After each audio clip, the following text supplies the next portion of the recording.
qui est-il, ce Hervé Falciani? C'est un savez, imposteur?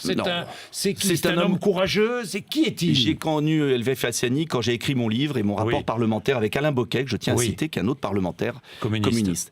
Hervé Falciani, c'est un homme courageux. Oui, il a peut-être des défauts, il a peut-être cherché à vendre ses listines, je n'en sais rien. Mais moi, sans Hervé Falciani, qui a fui la Suisse avec 106 000 noms, jamais nous n'aurions su le travail souterrain, scandaleux, criminel de cette grande banque dont vous voyez les publicités dans tous les aéroports du monde.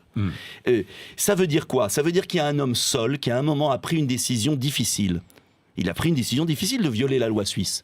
Mais il l'a fait pour l'intérêt général. Alors, il est poursuivi en Suisse. Il est poursuivi. Et c'est l'honneur, ce devrait être l'honneur de la France. Et ça a été long, très long. Enfin, c'est l'honneur de la France que de le protéger. Il devrait être rémunéré.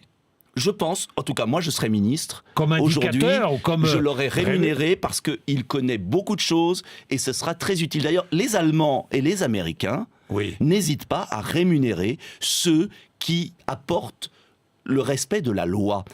Il ne s'agit pas de tomber dans la délation. Il s'agit à un moment donné, face à des puissances... Lorsqu'on met sur la place publique des noms de Français qui avaient des comptes en Suisse, pour beaucoup qui ont régularisé. Mais ça ne scandalise pas ou pas? Non, parce qu'il y a eu des journalistes... C'est pas de la dénonciation? Il y a eu des journalistes courageux. Oui.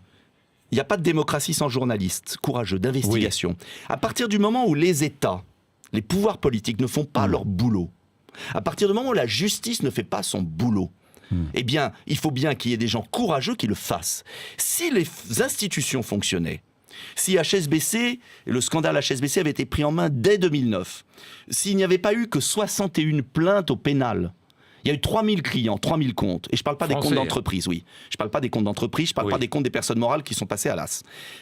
3000 clients, 62 plaintes de l'État français, du parquet, 62. Alors que l'État savait. 62. Ça veut dire quoi? Ça veut dire qu'on se fiche de nous.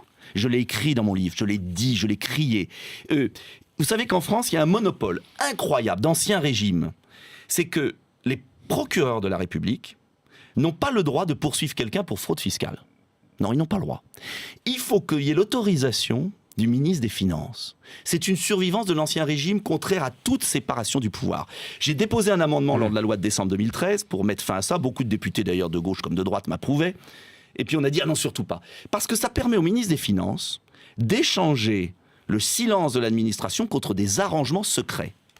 Et c'est comme ça qu'on est arrivé dans notre pays à ce qu'il n'y ait pas une personne en prison depuis 30 ans pour fraude fiscale.